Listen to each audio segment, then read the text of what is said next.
అంటే ముందుగా మాజీ మంత్రి అంబటి రాంబాబు అరెస్ట్ గురించి ఏం చెప్తారు? సార్, మాజీ మంత్రి అంబటి రాంబాబు కోసం అయితే నాది ఒక కాపు కులస్తుడిని. నా ఉద్దేశ ప్రకారంగా అయితే వైసీపీ పార్టీ అంటేనే కులాల మధ్య మతాల మధ్య చిచ్చు పెట్టి ప్రజల్ని రెచ్చగొట్టి స్టేట్లో అల్లకొల్లాన్ని సృష్టించాలని చూస్తుంది. ఇప్పుడు ప్రజలు ఎవరు ఆ పరిస్థితిని నమ్మే పరిస్థితిలో లేరు. వాళ్ళని అప్పుడు వైనాట్ 175 అన్నప్పుడు 11 సీట్లే ఇచ్చారు. ఇప్పుడు రప్ప అంటే ఆ ఉండి 11 కూడా పోతాయేమో చూస్తుంటే.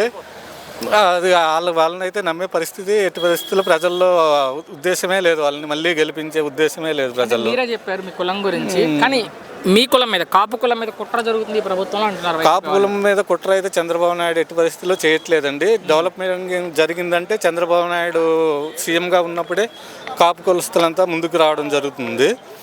కాపు కులంలో ఇంకా వైసీపీ గవర్నమెంట్ ఉన్నప్పుడు కాపు కులస్తులని ఏ విధంగానూ పట్టించుకోలేదు. ఒక కాపు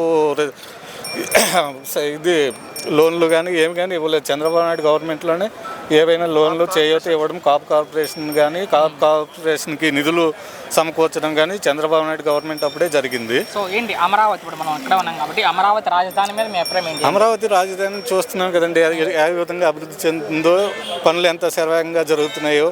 బిల్డింగ్లు కూల్చే వ్యక్తికి రాజధాని నిర్మించడం ఏం తెలుస్తుంది?